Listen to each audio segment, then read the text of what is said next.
il est professeur à l'université Aix-Marseille et il a beaucoup travaillé et travaille beaucoup sur la littérature de voyage, sur le XVIIIe siècle et évidemment sur Boswell. Boswell, cet homme de lettres écossais qui était un des premiers à inclure dans son grand tour ce voyage que les jeunes gens bien nés de l'époque faisaient en Europe pour travailler leur réseau, comme on le dirait maintenant. Il a été le premier Britannique à inclure la Corse dans ce grand tour. Et donc, Jean a travaillé sur ce voyage. Il a traduit, présenté le Account of Corsica de James Boswell, ainsi que son journal. Et donc, c'est un grand plaisir de l'accueillir aujourd'hui. Je voudrais remercier tous ceux qui ont rendu cette rencontre possible, la mairie de Bocognane, alors Achille, le maire, et également toutes les personnes qui ont travaillé à rendre cette rencontre possible. Je voudrais aussi qu'on ait aujourd'hui une pensée particulière pour notre ami Denis Morette, qui a été une des chevilles ouvrières des Vendredis de Bocognane et qui malheureusement ne peut pas être avec nous aujourd'hui. On lui a promis de lui envoyer l'enregistrement et des photos et nos meilleures pensées pour un prompt rétablissement. Voilà, je vous laisse la parole. Monsieur Jean Viviès. Merci, Monsieur Gérard. Bonjour à tous. Merci à mon tour à Gérard, Chelly et à Isabelle pour leur accueil et au maire de Bocognano. Je suis très heureux d'être parmi vous. Merci aussi à Bernard Biancarelli, qui est l'éditeur de ce livre, des éditions Albiana, et à la collectivité de Corse qui a bien voulu, après que Bernard ait présenté la candidature de cet ouvrage, donner un prix à ce livre. Je ne peux rien faire sans mon Boswell. Qui c'est qui dit ça? C'est pas moi, c'est Sherlock Holmes, curieusement, en parlant de son alter ego Watson. Parce que pour les Britanniques, Boswell, c'était un biographe.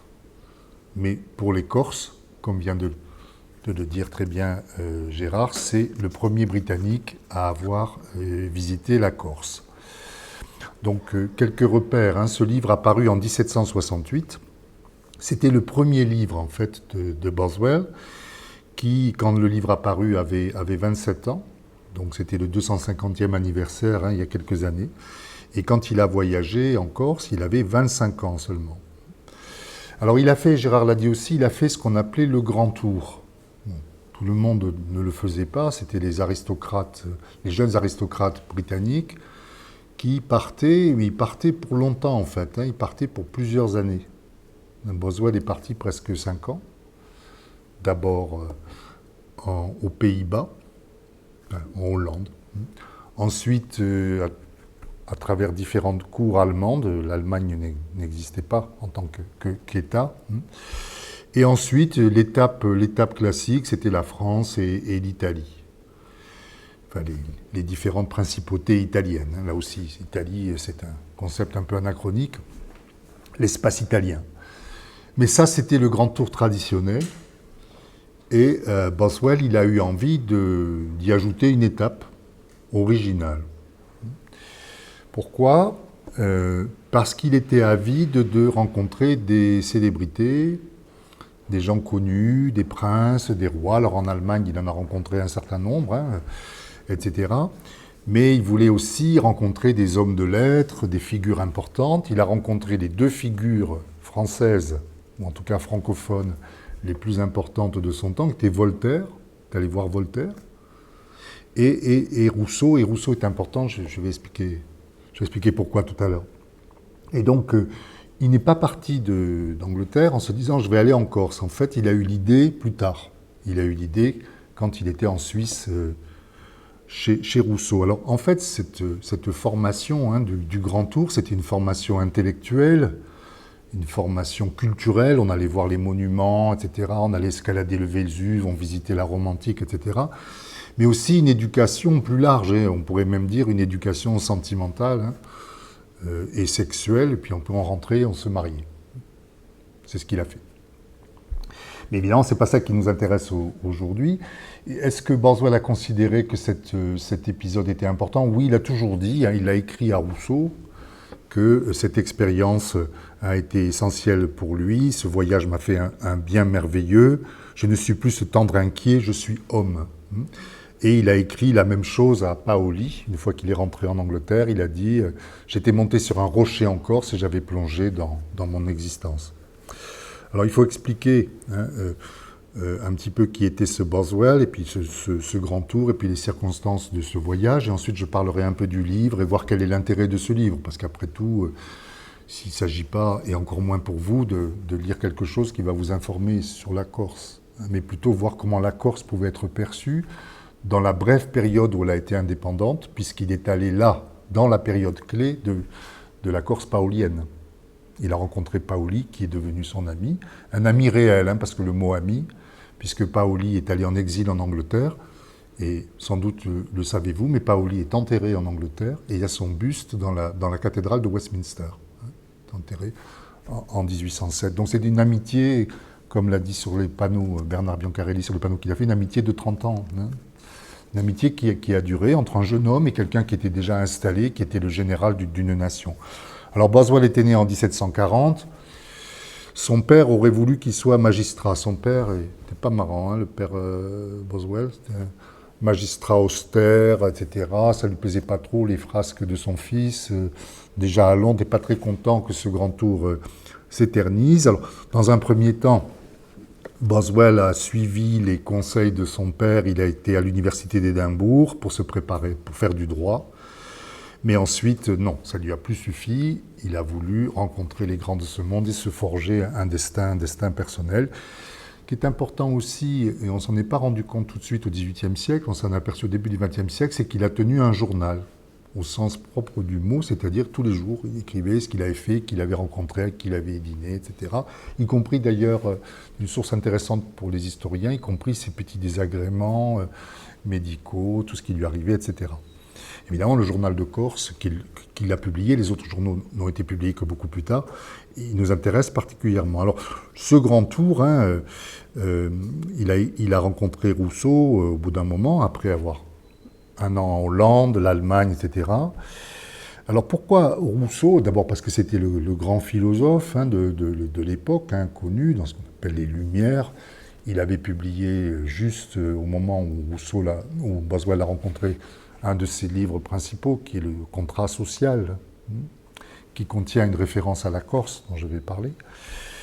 Mais aussi, puisque Rousseau s'intéressait à la Corse, je vais expliquer pourquoi, il avait été pressenti pour écrire une constitution de la Corse. Ce texte existe toujours d'ailleurs, hein. On peut le lire, ça s'appelle « Projet de constitution pour la Corse ». Et Rousseau avait commencé à réfléchir à ce qui pourrait être les institutions de la Corse. Donc, quand il discute avec Rousseau, qui est un peu estomaqué, hein, par le culot du jeune homme qui vient le voir, hein. Rousseau est un homme déjà un peu malade, hein, vous savez, souffrait un peu de ce qu'on appellerait aujourd'hui une forme de paranoïa. Et Boswell lui écrit en disant « Voilà, il faut que vous me receviez absolument, je suis un jeune homme d'un mérite singulier. » Un peu gonflé, hein.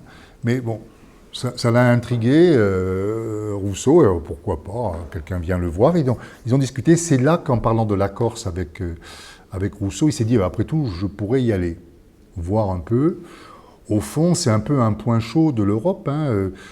Il y a une expérience politique en cours, il y a les Génois qui détiennent la Corse depuis longtemps, qui n'arrivent plus à maintenir l'ordre en Corse, qui ont demandé l'aide des Français. Il y a déjà un corps expéditionnaire français qui est installé, notamment à Bastia, hein, qui est le quartier général.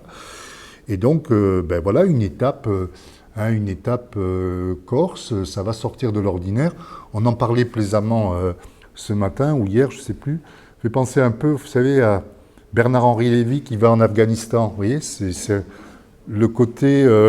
il se passe quelque chose, moi je vais y aller, je vais témoigner, je porte le flambeau de la liberté et je vais avoir un reportage absolument exclusif à présenter. Je vais être l'interlocuteur incontournable de ce qui se passe là-bas parce qu'en réalité, personne ne savait trop ce qui se passait, hein. La Corse, pour un Britannique, il y avait un seul livre qui existait sur la Corse, publié dans les années 30. Alors quand on dit que personne n'y était jamais allé, il faut quand même être plus nuancé, parce qu'évidemment, il y avait des marins, il y avait des bateaux dans les ports, mais personne n'était allé à l'intérieur. Et Boswell est allé à l'intérieur de la Corse. Donc, malin, Boswell, il se dit que s'il part de Gênes, il va se retrouver dans une place forte génoise à l'arrivée ou française, et il ne pourra pas aller voir Paoli. Donc il part de Livourne, sur un bateau qui transporte du vin, pour débarquer en terre paolienne. Et il va débarquer au Cap Corse. Et ensuite, il ira voir les Français. Alors, Boswell est un homme, je crois, courageux, mais aussi un peu vaniteux. Parfois, ça peut aller ensemble. Et donc, parmi l'importance qu'il aimait se donner à lui-même, je prenais cet exemple tout à l'heure un peu plaisant, c'est-à-dire qu'il se fait une notoriété à travers la notoriété des gens qui le fréquentent. Il aimait beaucoup le surnom que lui avait donné, dit-il, les paysans corses, l'ambassadeur anglais. Alors, pardon pour la prononciation, ambasciatore inglese. Il adore dire qu'on le prenait pour un ambassadeur anglais, quelqu'un qui était en mission, qui était important, etc. Et quand quelqu'un lui disait « mais vous venez espionner pour… » Il ne démentait pas, il était content de passer pour quelqu'un d'important. Donc, une île mal connue, un peuple luttant pour sa liberté, ne pouvait que susciter sa curiosité, une expérience. Et puis après tout, un peuple qui choisissait Rousseau comme législateur, ça méritait d'être vu, puisque ça alliait finalement l'attrait de l'inconnu et la magie d'un nom célèbre. Donc sortir des sentiers battus, voilà ce qu'il voulait faire, et donc il a été en effet, ça fait déjà 3 fois que je le dis, le premier Britannique à visiter l'intérieur de la Corse. Alors on sait à peu près où il est allé, assez précisément, d'abord il le raconte, dans le journal, il y a en fait 2 parties. Il y a une partie avec 3 chapitres où il raconte la Corse en général, l'histoire de la Corse, etc., et la partie de son propre voyage. En tout, il est resté 5 semaines. Il faut voir comment on voyageait à l'époque, à dos d'âne, à pied, par des sentiers très étroits, etc. C'est une expérience qui était quand même, qui demandait une certaine forme physique, mais il était prêt à faire tout ça. Donc il est arrivé en octobre, le 12 octobre 1765, etc. Il a débarqué à Centuri. Il a passé, pardon pour la prononciation de tous ces noms de lieux, il a passé une nuit à Morsiglia, ensuite à Pino, ensuite au couvent de Canaries, il est allé à Murato, puis, chaque fois reçu petit plat dans les grands, et ensuite il part pour Corté. Alors Corté est évidemment la capitale, il va loger au couvent franciscain, dans l'appartement réservé aux hôtes de passage. Là, il va voir le grand chancelier, il va visiter l'université de Corté, que Paoli avait fondée. Il y avait 6 professeurs qui étaient détachés, en quelque sorte, on dirait aujourd'hui, par les ordres monastiques. Les cours étaient en latin, sauf le droit qui était en italien. Donc il va rencontrer un des professeurs. Il va partir ensuite là où se trouvait Paoli à ce moment-là, à Sollacaro. C'est comme ça qu'on dit ? Sollacaro. Et donc, il va passer par Bucugna, j'ai appris hier, à l'aller et au retour. Malheureusement, il ne décrit pas, sinon je me serais évidemment fait un plaisir de vous dire ce qu'il… Mais on sait vraiment qu'il y est passé. D'abord, il le mentionne, et juste avant d'arriver à Bucugna, il décrit qu'avec son guide, il lançait des pierres dans les châtaigniers pour faire tomber des châtaignes, et d'après ce que je crois savoir, il n'y a pas ce type de forêt de châtaigniers partout. Non, malheureusement, il ne décrit pas, il poursuit par Bastelica, Coro, Santa Maria Sicce, et il va rencontrer Paoli le 19 octobre.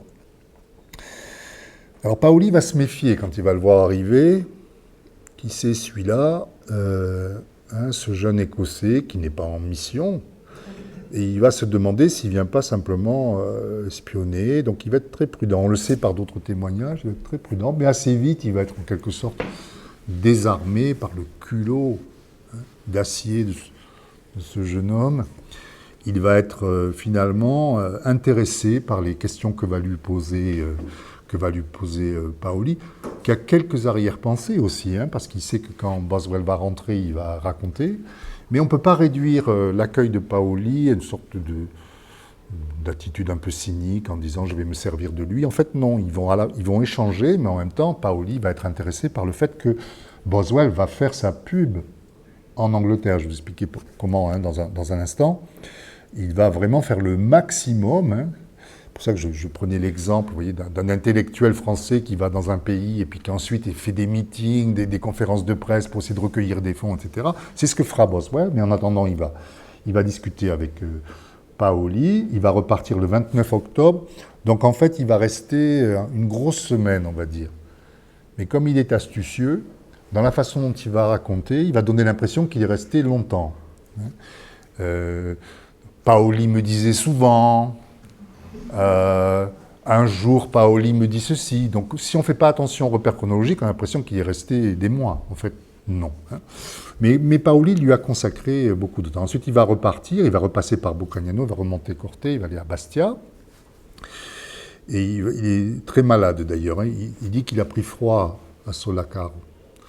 Dans ce qu'il dit, il appelle la vieille maison des Colonna. Donc, je crois qu'il y a quelqu'un ici qui sait de quelle maison il s'agit.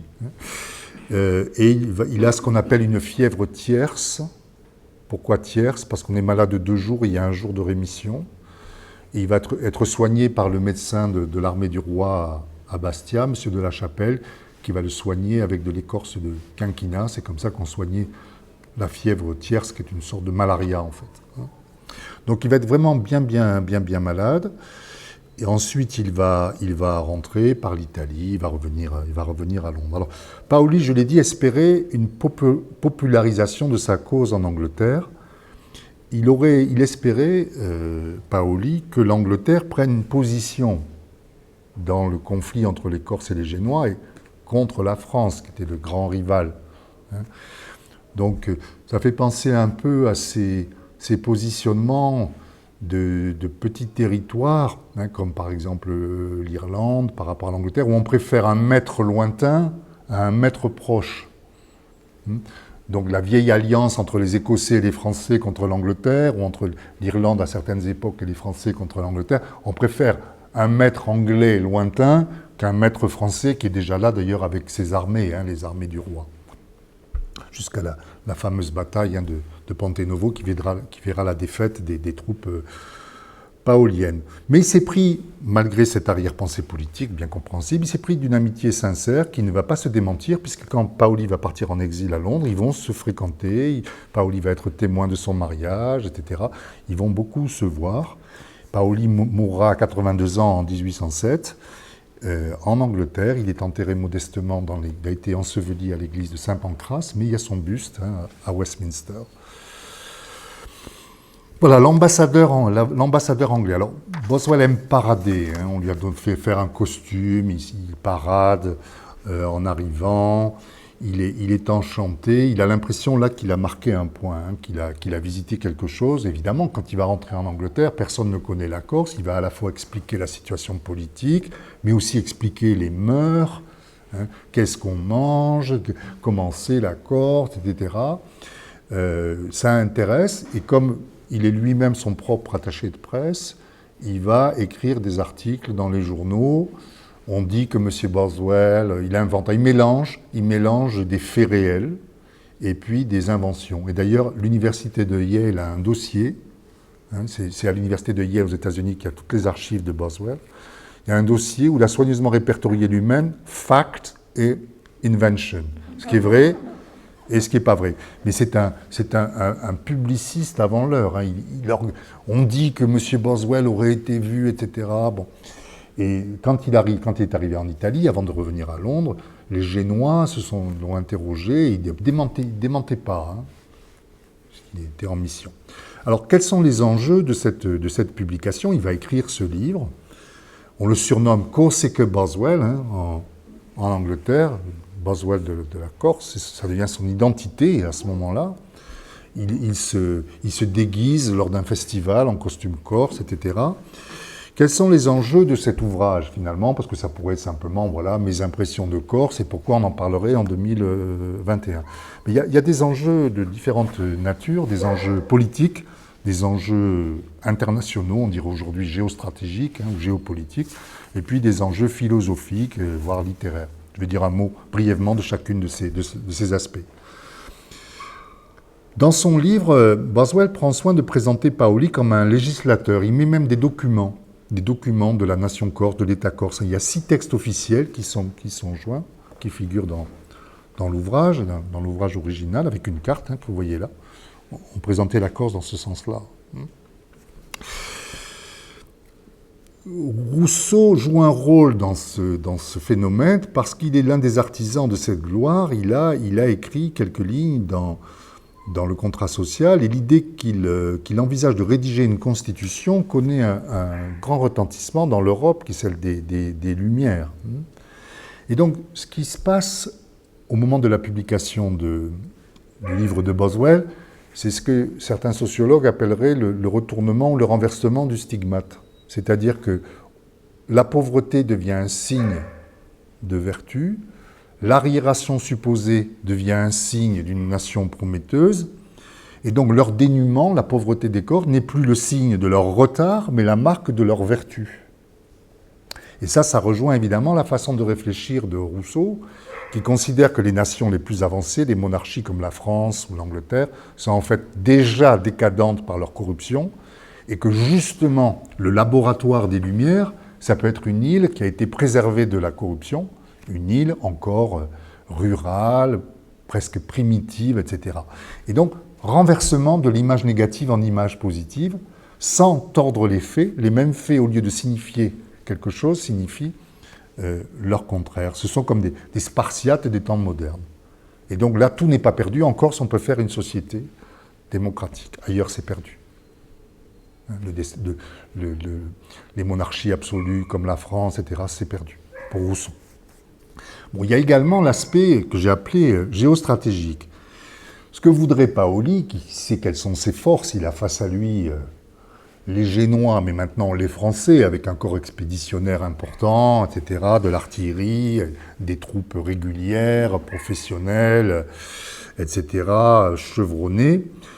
Ce qu'il essaie d'obtenir, c'est le degré d'indépendance maximale dans une île, la Méditerranée, où aucune île n'est indépendante. Donc il doit compter avec la présence militaire française. Il y a eu juste avant ce qu'on appelle la guerre de 7 ans, de 1756 à 1763. La France a perdu ses possessions coloniales. Choiseul cherche une compensation à ces pertes-là, importantes, le traité de Paris, le Canada, etc., qui a été perdu par la couronne de France. Et donc il voudrait riposter à l'influence anglaise en Méditerranée, puisque l'Angleterre a récupéré Minorque au moment du traité de Paris de 1763. Donc les troupes françaises appelées par les Génois ont débarqué sous le commandement du comte de Marbeuf et occupent un certain nombre de places fortes.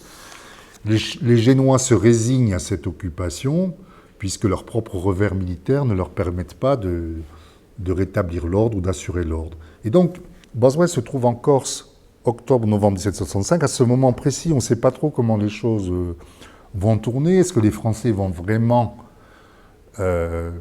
l'armée du roi, on dit l'armée française, c'est l'armée du roi. Est-ce qu'elles vont vraiment faire ce que les Génois souhaitent? Mais alors du coup, les Génois perdront leur tutelle. C'est la France qui récupérera l'île, comme vous savez, lors de la cession en 1768. Ce que Boswell constate, c'est que les Français, eux, dans un premier temps, ils s'entendent bien avec les Corses. On dirait, en jouant l'anachronisme aujourd'hui, que Boswell les voit un peu comme une sorte de casque bleu, c'est-à-dire une force d'interposition qui sont là pour s'assurer qu'il n'y ait pas trop de violence. Et fait significatif et qui intéressant, je trouve, c'est que quand Boswell quitte Paoli pour aller voir le commandant français Marbeuf, Paoli lui fait une lettre de recommandation. Et on imagine mal Jean Moulin faire une lettre de recommandation pour un dignitaire de la Wehrmacht. Donc ça veut dire que la situation est encore floue. Et puis il y a cet enjeu philosophique.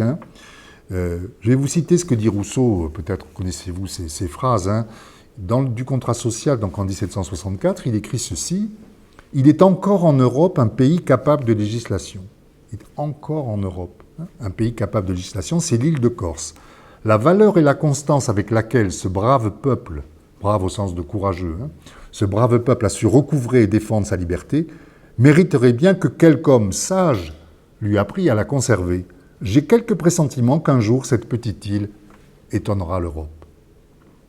Pour Rousseau, la simplicité de la nature de l'île de Corse est la condition politique d'une bonne législation, d'une législation satisfaisante. Tout n'est pas perdu. Les grands États de l'Europe ont perdu cette chance à jamais. Donc cet éloge de la Corse a ouvert la voie à l'épisode du projet de constitution qui n'a pas abouti, mais qui visait à faire de Rousseau le législateur d'un État des Lumières. Boswell tout de suite a pensé qu'il ferait il a tout de suite vu qu'il tenait quelque chose là, a tout de suite pensé qu'il ferait un livre. Alors évidemment, quand il est rentré en Angleterre, il a fallu qu'il se documente. Donc il a consulté des sources, notamment des témoignages de militaires français en mission. Il n'y avait pas de source en anglais, il n'y avait qu'une seule source en anglais, encore très vague. Et alors il a voulu ennoblir l'île. Donc il ne s'est pas contenté de témoignages. Dès qu'il a pu trouver des citations de Virgile, de Sénèque, il a mis tout ça dans son livre. Il y a beaucoup de citations, dont je donne les références chaque fois que je les ai retrouvées, la plupart du temps, d'auteurs latins, pour montrer que cette île a une histoire. C'est une île de la Méditerranée, c'est comme, finalement, c'est un imaginaire qui puise dans la Méditerranée antique, Homère, la Grèce, Ithaque, ou Rome, etc. Il essaie de donner une sorte de profondeur historique à l'île de Corse en montrant que les Romains, les Grecs aussi, s'y sont intéressés, ont écrit. Il y a des poèmes sur la Corse, alors, des poèmes qui ne sont pas toujours d'ailleurs laudateurs, puisque Sénèque y était en exil, il n'était pas très content. Il a fait des poèmes assez critiques sur la Corse. Mais bon, il met tout ça dans son livre pour donner finalement un statut de classique, de terre classique, comme on parlerait de Sparte, de Thèbes, d'Athènes, de Rome. Donc un prestige. Alors, il a composé en 3 parties. La première partie, c'est la géographie, en quelque sorte. Les montagnes, les fleuves, l'agriculture, les ports, etc. Les productions agricoles, la qualité du bois dont on faisait des mâts pour les vaisseaux, la faune, la flore, etc. Ça, c'est pas très original. Tout voyageur à l'époque, quand il visitait un territoire, il commençait par un chapitre de géographie physique et économique. Ensuite, la deuxième partie, c'est l'histoire de la Corse depuis la nuit des temps jusqu'à Paoli. Et la troisième partie, le troisième chapitre, c'est l'État paolien, ses structures, son fonctionnement. Il décrit ça dans un certain détail. Comment ça marche, le pouvoir paolien, comment la justice, les lois, les proclamations, etc. Et puis ensuite, on passe à autre chose, c'est le journal, depuis son arrivée jusqu'à son départ. Évidemment, c'est la partie qui nous intéresse le plus aujourd'hui, parce que dans le journal, il y a le portrait de Paoli. Alors ce qu'il a fait, c'est que c'est un journal, mais en même temps composé. Il s'est bien rendu compte qu'en écrivant « Aujourd'hui j'ai fait ça avec Paoli », etc., il perdrait de vue l'image d'ensemble. Donc il a construit la figure de Paoli à partir de quelques traits principaux qu'il a illustrés par des anecdotes. Donc c'est un portrait qui est tout à fait pensé, ce n'est pas juste des impressions fugaces, etc. Donc pour une semaine de séjour effectif, je l'ai dit, il y a 62 pages, c'est-à-dire un gros morceau. Il organise son séjour, son portrait, en essayant finalement de se présenter comme une sorte de témoin privilégié. Paoli me disait, Paoli me confia un jour. Alors il parle de tout, de la mort, du mariage, il parle de tout, des rêves. Paoli rêvait, raconte ses rêves à Boswell. Et donc le livre est sorti en 1768, en février 1768. Il a beaucoup travaillé pour... bon là, ça donne une impression fausse, parce qu'il y a à la fois le texte français et le texte anglais, mais c'est quand même, vous voyez, un assez gros bouquin. 3500 exemplaires, ce qui est beaucoup pour la période, vendus en 6 semaines. Ça a intéressé. Nouvelle édition, de nouveau 3500 exemplaires, 7000 exemplaires en moins d'un an. On trouve un autre indice de l'intérêt que le public a eu pour ce livre dans la publication par les journaux de larges extraits. Un public nombreux qui n'avait pas lu le livre, il en avait entendu parler, comme souvent on a entendu parler d'un livre ou d'un film sans l'avoir lu ou sans l'avoir vu. Et donc c'est le livre important de l'année 1768. Il a été traduit tout de suite en allemand, en hollandais, en italien, 2 fois en français. Il y a 2 traductions françaises. En français, il y en a une qui a été publiée par Francis Beretti chez Lafitte Reprints en 1977, qui est une des 2 traductions. Il y en a une autre qui circule aussi, la traduction de Dubois. Moi, ce que j'ai fait, c'est que j'ai tout retraduit. Voilà. Donc il y a 3 traductions qui existent. Et il y en a même une 4e et qu'on n'a jamais retrouvée. Il paraît que, mais je n'ai pas pu vérifier ça vraiment, que Choiseul, inquiet un petit peu, ce Boswell, qu'est-ce qu'il est venu faire là, se serait fait traduire le livre, ou peut-être des extraits seulement. Mais par exemple, dans les colonies américaines, l'Amérique n'est pas encore indépendante, il n'y a pas les États-Unis, c'est une colonie américaine, on sait que un journal de Boston, par exemple, a publié des extraits. On sait qu'il y a eu un intérêt pour la Corse dans les colonies américaines. Et d'ailleurs, je ne sais pas, Bernard, je pars sous ton contrôle, je crois qu'il y a au moins 4 ou 5 villes qui s'appellent Paoli. 7. Alors, ce n'est pas des mégalopoles, mais voilà. Il y a des villes qui s'appellent Paoli. Alors, pour entrer un petit peu plus dans le texte, je disais, le premier chapitre, c'est la description géographique, physique, les fleuves, etc. Mais en réalité, c'est une description très orientée, c'est-à-dire qu'il présente tout sous le jour le plus favorable.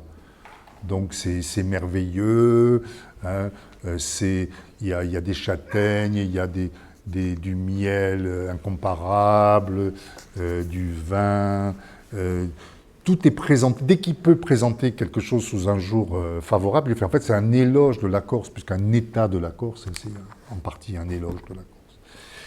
Alors, ce qui peut étonner le lecteur contemporain, c'est qu'il passe beaucoup de temps à décrire les ports. Est-ce que l'eau est profonde? Est-ce que c'est facile d'accès, etc.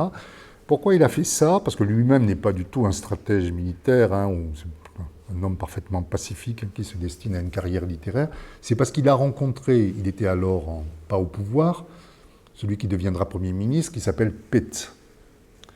Et donc il a demandé audience à Pitt, et Pitt il a dit « commençons leur port ». Évidemment, c'est l'intérêt stratégique. Est-ce que des gros vaisseaux peuvent y aborder? Est-ce qu'il y a des tempêtes? Et donc, il s'est dit, bon, là, il y a un truc important, là. Il faut que j'explique que leurs ports sont très bons. Il décrit assez longuement les ports de Corse. Il y a toute une série de pages, un peu fastidieux aujourd'hui, mais il faut comprendre pourquoi il fait ça, parce qu'il sait que ça peut susciter l'intérêt que la Corse dispose de bons ports, ce qui était le cas. Alors, dans la deuxième partie, c'est l'histoire de la Corse. Mais c'est une histoire qui n'est pas une histoire d'historien, c'est une histoire orientale. Il puise à des sources, il cite beaucoup. Mais en fait, il présente l'histoire de la Corse comme une sorte d'invariance. C'est-à-dire, il y a toujours des oppresseurs qui changent de masque, de visage, et puis il y a les opprimés qui sont les Corses. Alors à chaque fois, il y a les Romains, il y a les Goths, les Sarrasins, d'abord les Phéniciens, les Étrusques, les Carthaginois, les Romains, les Goths, les Sarrasins, les Génois. Alors eux, c'est des méchants, les oppresseurs, et puis il y a les Corses qui à chaque fois se rebellent. Alors il y a des héros qui préfigurent Paoli, c'est Sampiero, Ugo Colonna, Gaffori, etc. Et donc c'est une grille de lecture qui est posée, donc on raconte l'histoire de la Corse, mais avec un prisme qui est celui-là, oppression, opprimé. Donc il y a ce schéma, et donc chaque épisode de l'histoire corse vient conforter, vient confirmer la leçon. C'est-à-dire, ce peuple est courageux, ce peuple ne veut pas d'oppresseurs étrangers, ce peuple veut être lui-même, veut être maître de son destin. Donc c'est plus, pour être un peu cuistre un instant, c'est plus un discours qu'un récit. C'est-à-dire qu'il y a un message qui est là, tout à fait palpable. Alors finalement, Paoli, il est là comme finalement l'incarnation aujourd'hui, à l'époque, d'une longue lignée de héros, d'un peuple de héros. C'est comme ça qu'il est présenté. Alors évidemment, il présente la situation de la Corse, il sait très bien qu'il y a des lacunes, il y a des choses qui ne marchent pas encore, etc.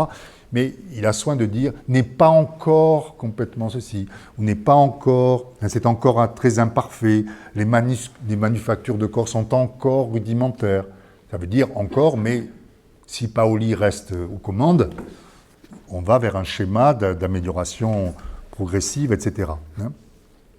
Alors, il est embêté par certains sujets, par exemple la vendetta. Alors, la vendetta, il veut le traiter. Alors, il sent bien que là, pour l'opinion anglaise, la vendetta, ça peut paraître quelque chose d'un peu fruste, etc.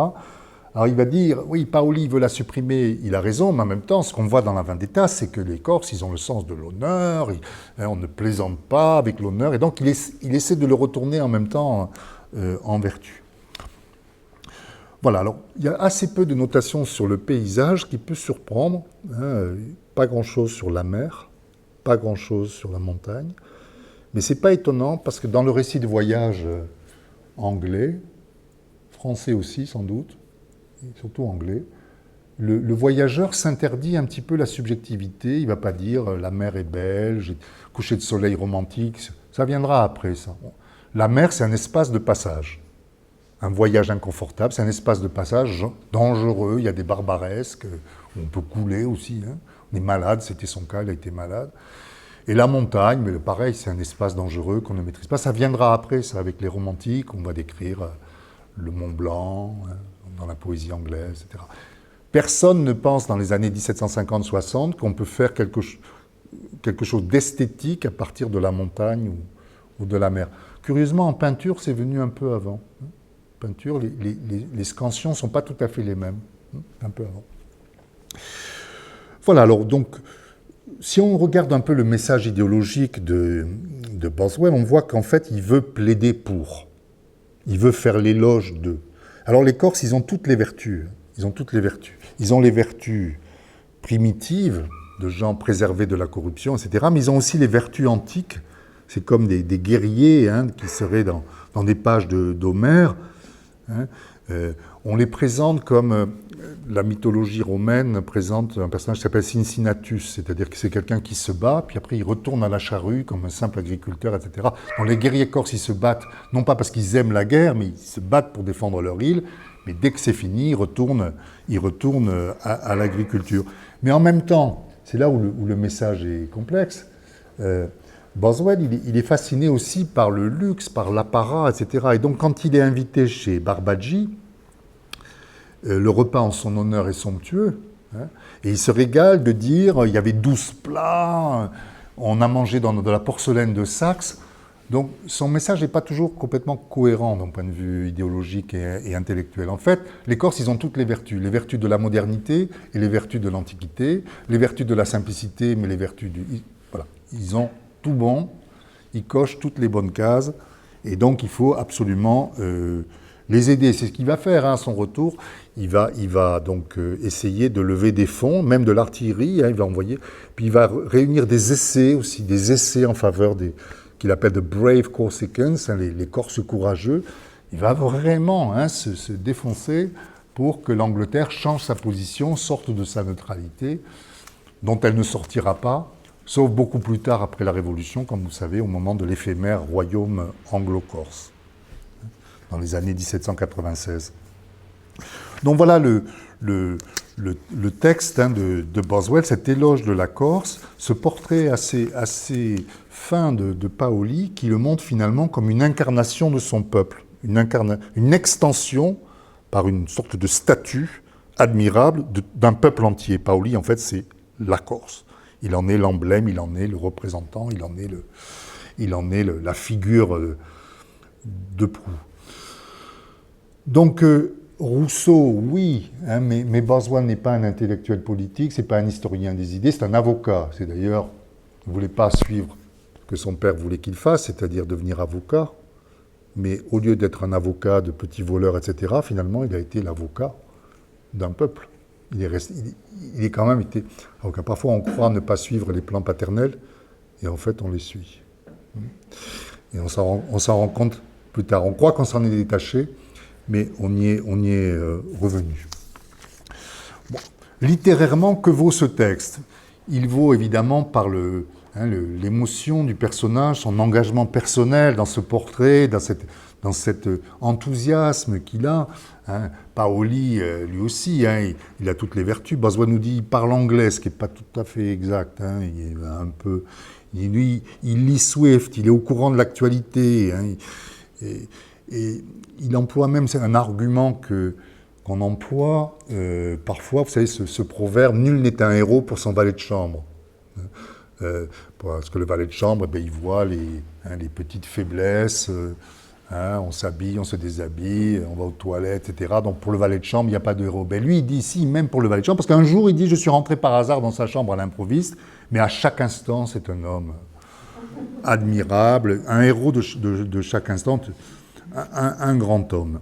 Mais évidemment, il n'oublie pas qu'en valorisant comme ça la Corse et Paoli, se valorise lui-même, parce qu'il va être finalement celui par qui on connaît tout ça, et donc il ne va pas oublier, comme Malraux, je disais tout à l'heure, de ne pas oublier de sculpter sa propre statue en sculptant celle des autres. Alors, il est assez rusé parce qu'il a compris que pour plaider, pour être efficace, il fallait d'abord se présenter comme ayant soi-même des préjugés. Alors il dit, j'avais peur en arrivant en Corse, là, ils ont tous des fusils, là, ils sont dangereux ces gens, on ne peut pas faire un pas sans que quelqu'un...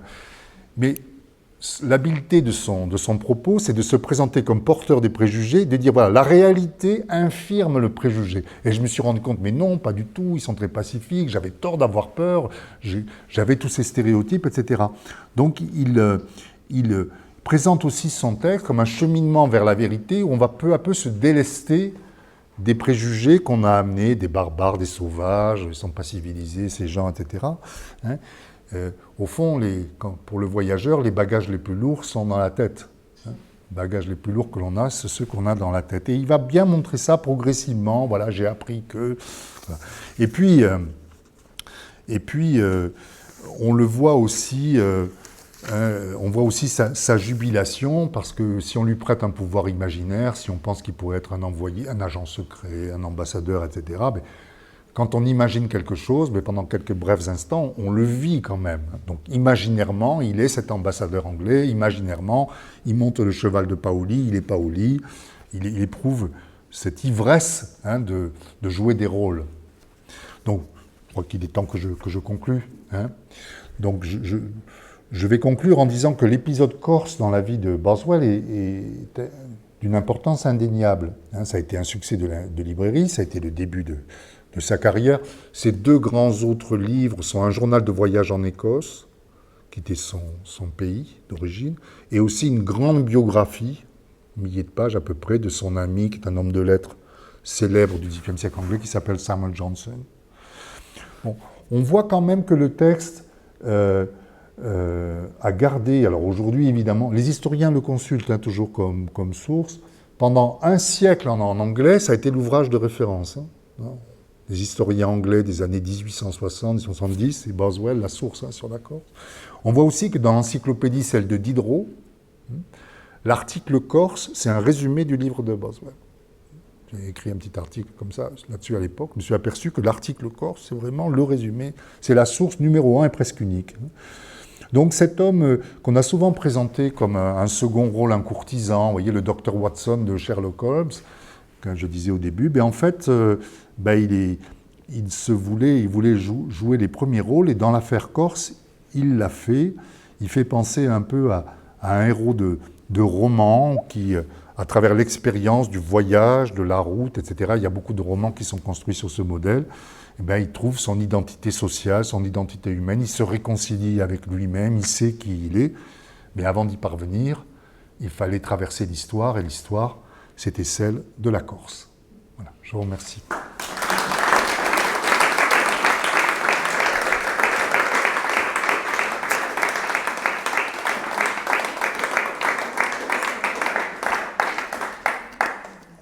Si vous avez des questions, je suis évidemment prêt à y répondre.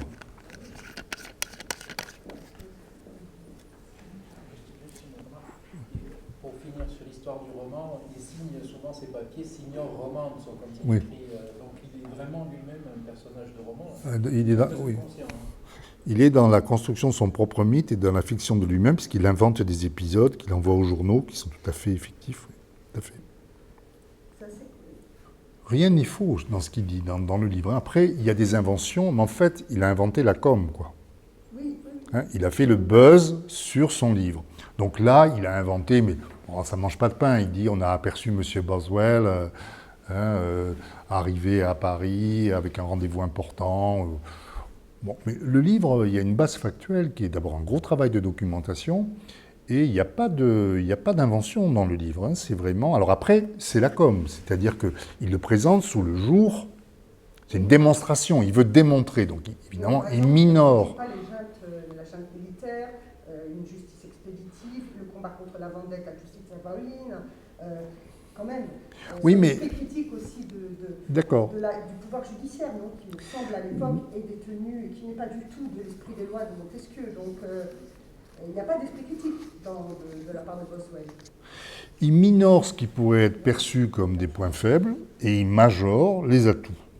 Donc, c'est aussi un avocat. Moi, je ne dirais pas que c'est un mythe parce qu'il n'a pas inventé un pays, il n'a pas inventé Paoli, il n'a pas inventé les personnages qu'il a. On peut trouver trace, tous les noms propres qu'il cite, on sait qui c'est, hein, on les retrouve. Quand il dit un tel était professeur à Corté, on vérifie, il était professeur à Corté. Il donne les prix, par exemple, hein, c'est très intéressant, il donne les prix des denrées. Donc il y a une base factuelle qui est vraiment très solide, mais évidemment, son but, c'est de dire, voilà, l'Angleterre devrait soutenir ce pays, il y a la France qui va mettre la main dessus, nous, on devrait, les Britanniques, parce qu'il est écossais plus qu'anglais, hein, nous les Britanniques, on a une carte à jouer là, ça vaut la peine de soutenir. Donc c'est moins un mythe qu'un plaidoyer, qu'un éloge. Après, bon, sur la séparation des pouvoirs, bon, il faut voir aussi dans quelles conditions Paoli arrive, etc. Bon, il y a les Génois, etc. C'est un régime. Le XVIIIe siècle aimait bien cette expression despotisme éclairé. Hein, il y a un peu de ça, mais en même temps, c'est aussi quelqu'un qui consulte, qui est entouré, qui voyage dans le pays, hein, qui est accessible, hein, les gens peuvent aller lui parler. Alors, c'est vrai qu'il confond un peu la fonction judiciaire, la fonction législative et la fonction politique, mais ça, on peut imaginer que c'est une phase d'indépendance. Alors, c'est vrai qu'on a connu des révolutions qui, après, on dit c'est temporaire, et puis après, le temporaire a tendance à durer. Hein. On ne sait pas ce que ça aurait donné, mais je pense que le témoignage de Boswell, il est honnête. Hein. Il ne falsifie pas l'histoire, il présente ce qu'il a vu. D'abord, il a été sensible à l'accueil qui lui a été. Il présente sous un jour favorable. Voilà. Hein. Voilà, mais je ne dirais pas. Oui, pardon. Non, j'ai fini. Enfin, si je vous ai répondu. Et d'un point de vue idéologique, est-ce que dans le jeu politique anglais, Boswell utilise justement le fait qu'il présente une expérience démocratique? Est-ce que lui, quand il revient, il a un engagement politique, je dirais, du côté de la monarchie? Est-ce qu'il utilise le fait qu'il revient d'un pays qui se revendique démocratique et qu'il en joue, je ne sais pas, est-ce qu'il entre en politique d'une certaine façon en utilisant la Corse? Non, pas vraiment. Il est uniquement c'est pas un historien d'idées, on pourrait dire, ce n'était pas gentil, un peu superficiel. Lui, il est un pragmatique. Il veut que l'Angleterre change sa position, soutienne Paoli, plaide pour qu'on l'accueille, ce qui sera fait. Hein. Après, lui, c'est pas quelqu'un qui va s'engager en politique. Alors, en justice, oui, puisqu'il va effectivement devenir avocat. Il va poursuivre des causes curieuses. Hein. Par exemple, il s'était mis en tête de ranimer les condamnés à mort. Quand les gens étaient pendus, il a fait plusieurs fois, hein, essayer de dire, voilà, on dispose d'un laps de temps certes très court, mais si on le récupère tout de suite, on peut le ranimer. Il l'a fait, hein, pas avec un grand succès, mais c'est quelqu'un qui, voilà, quand il estimait que la punition avait été trop sévère, cet homme ne méritait pas de mourir, parce que la justice de l'Angleterre du XVIIIe siècle, c'est un peu expéditive. Hein, c'est-à-dire qu'on ait volé un cajot de fruits ou qu'on ait tué quelqu'un, c'est la pendaison. Il n'y a pas de... Et donc lui, là, à ce titre-là, peut-être une réflexion un peu humaniste, etc. Après, je pense que dans sa vision politique, bon, faut se souvenir qu'au début du XVIIIe siècle, l'Écosse, qui était jusque-là indépendante, hein, fusionne en quelque sorte avec l'Angleterre. C'est assez récent, c'est 1707, c'est assez récent. Et je me demande si dans sa vision des montagnards corses, il n'y a pas la vision des Highlanders écossais dans leurs montagnes qui se battent contre les troupes. Peut-être avez-vous vu hein, ce film-là, hein, avec Wallace, etc. Comment ça s'appelait Braveheart, hein, on voit tout à fait ça. Hein, et ce film a eu un grand succès en Écosse. D'ailleurs, il y a un ferment hein, d'indépendance écossaise.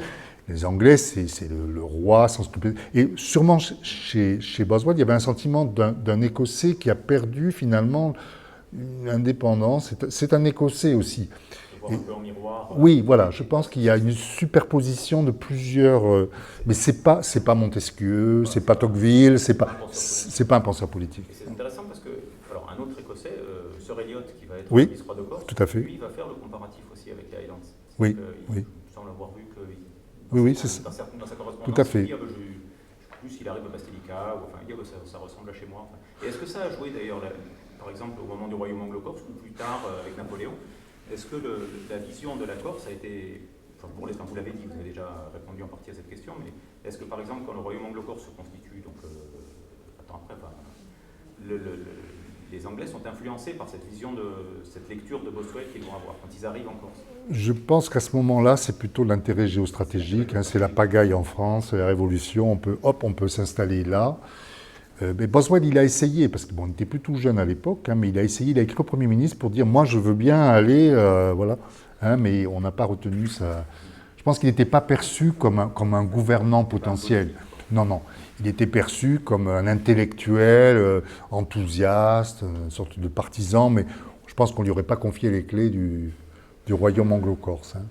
Voilà. Mais bon, il a joué le rôle que certains intellectuels engagés ont connu, y compris dans l'histoire du XXe siècle, hein, soutenir la révolution bolchevique, soutenir la révolution maoïste, Cuba, etc. Hein, c'est Régis Debray à Cuba, mais sans l'appareil conceptuel de Régis Debray, quoi.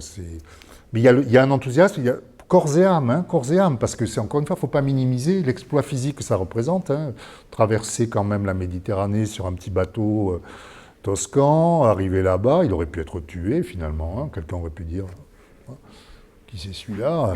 Donc il y avait quand même un vrai engagement. Mais après, c'est pas quelqu'un qui s'est dit bon voilà, je vais réfléchir à ce qu'est la démocratie, je vais lire l'esprit des lois, je vais proposer. Non, parce que comme j'ai dit tout à l'heure, sa vision, elle est mixte. Il y a à la fois le goût du luxe, le goût du paraître, certaines superficialités un peu mondaines, et en même temps un attachement réel à la. Hein, il est ému par ce patriotisme, par cet engagement. Il voit des membres du clergé faire le coup de feu contre des soldats. Il faut les aider, il faut faire quelque chose, il faut se retrousser les manches. Hein, voilà.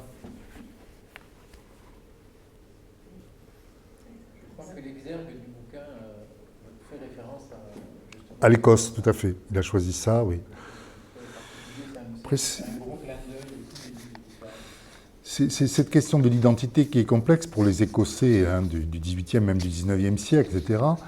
On peut le ressentir en tant que...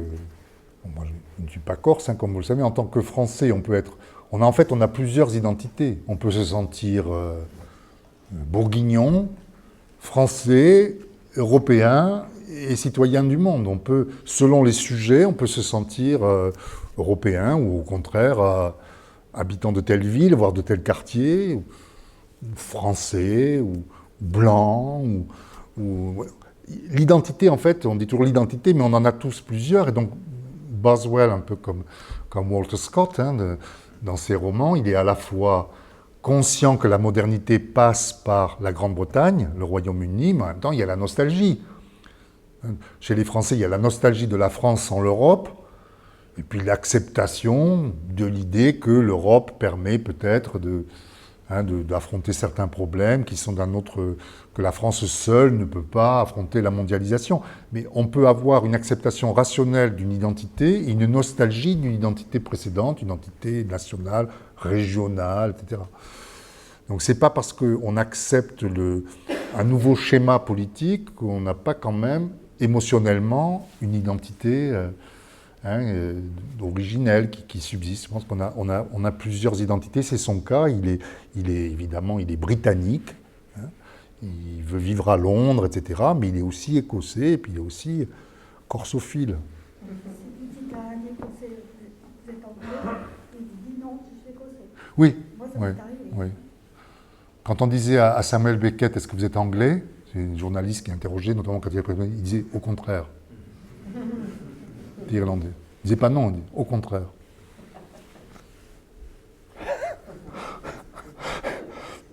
Dites à un Irlandais qu'il est anglais.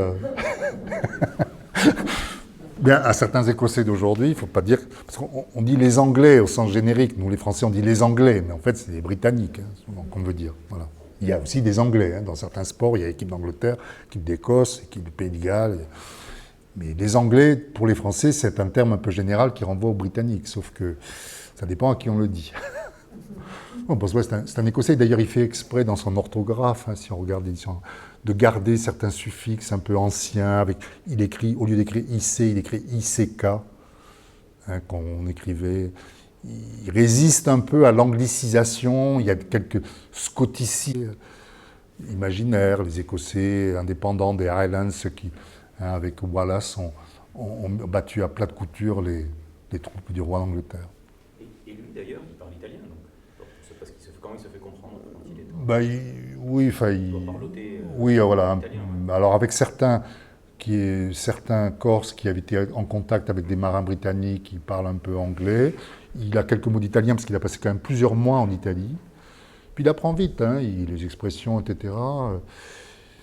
Et puis, à l'époque, il existait ce qu'on appelait le lingua franca, c'est-à-dire que dans les ports, tout le monde parlait un petit peu la même langue, sur l'espéranto de l'époque, donc il connaît ça aussi, et donc ils arrivent à se comprendre.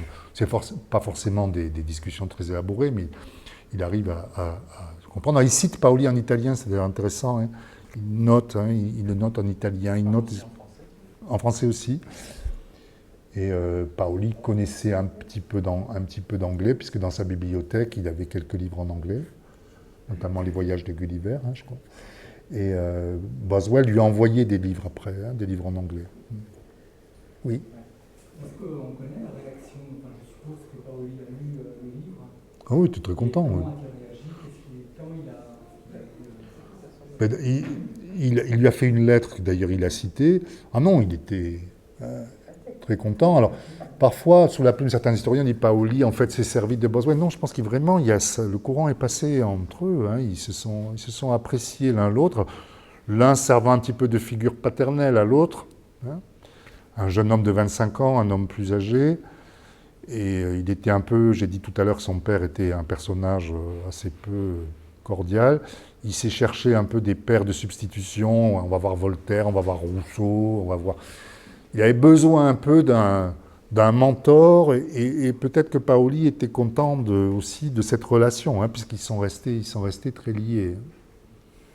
Non, Paoli s'est réjoui tout à fait parce qu'il s'est employé. Il y a eu un deuxième livre qui est apparu, il a envoyé des fonds, il a écrit partout, il a essayé de voir les puissants, il a essayé de les convaincre, il s'est vraiment employé. C'est un activiste, quoi, de l'époque, avec les moyens dont il disposait, c'est-à-dire essentiellement sa plume. Il s'est fait représenter en costume corse aussi. Absolument, oui. Oui, on le voit. voit, oui. Alors, c'est pas le costume qui lui a été offert en Corse, c'est un autre costume. Il a paradé, là, dans un jubilé, en costume corse. Il avait maîtrisé des outils de la communication. Il a distribué un poème à ce moment-là. Oui, il avait fait des vers, voilà, tout à fait. Ah oui, ça, c'est un maître. Il raconte lui-même cet épisode dans un article où il dit Monsieur Boswell. Et oui, c'est ça. On n'est jamais si bien servi que par soi-même. Absolument, voilà. Oui, c'est la com, c'est pas si récent que ça. Comment? C'est un journaliste, biographe. Oui, biographe aussi, et auteur de récits de voyage. Et puis il a fait des essais aussi, parce que sous ses dehors, comme ça, un peu foufou, c'était un vrai mélancolique. On dirait aujourd'hui, ou hier peut-être, ou avant-hier, un bipolaire. Il avait des phases d'exaltation extrême, et puis des phases de ce qu'on appelait au XVIIIe siècle la mélancolie, qu'on appellerait la dépression, où il était totalement abattu, il ne voulait plus rien faire. Et puis, il reprenait le dessus. Alors, il passait par des phases presque maniaques, on dirait, en termes psychiatriques. Voilà, rien ne pouvait lui résister, il fallait tout faire. Et puis, des moments d'abattement, il a écrit des essais qui s'appellent l'hypochondriaque. L'hypochondriaque. Et ce qu'on appelait l'hypochondrie à l'époque, c'est pas ce qu'on appelle aujourd'hui l'hypochondrie, c'est-à-dire en gros celui qui se croit malade, c'était vraiment la déprime, la mélancolie, l'humeur noire. Voilà, on croyait encore aux humeurs. L'humeur noire, la bile noire, c'est le mélancolique. C'est Alceste dans le Misanthrope, qui n'aime personne. Et on croyait que cette représentation qui a été un peu contestée au début du XXe siècle, elle était encore présente dans les esprits. Il y avait une humeur dominante. Il y a les flegmatiques, les bilieux, les sanguins. Il y a 4 humeurs. Et lui, c'était vraiment un mélancolique. Très présent dans les correspondances entre Paul et Boswell, d'ailleurs. Paul s'en inquiète beaucoup. Ils en parlent, mais même dans le livre, ils en parlent de la mélancolie. Boswell lui dit, moi, je suis sujet à la mélancolie. Alors, Paoli le réconforte un peu. Rousseau aussi. Voilà, c'est pas un exalté qui fait n'importe quoi, c'est un être plus complexe. C'est à la fois quelqu'un qui fonce, mais aussi quelqu'un qui a des moments d'abattement et de retrait. Et vous-même, comment avez-vous croisé le chemin de Boswell et Je sais pas. Sur le conseil d'un professeur que j'avais eu, je l'ai lu et je me suis dit, ouais, je vais m'occuper de ça. Ça m'intéressait, j'avais aucune... J'étais jamais venu en Corse. Et peut-être j'ai fait comme Boswell, c'est-à-dire je me suis servi de ce livre pour faire mon propre parcours. Vous voyez, j'ai été le Boswell de Boswell.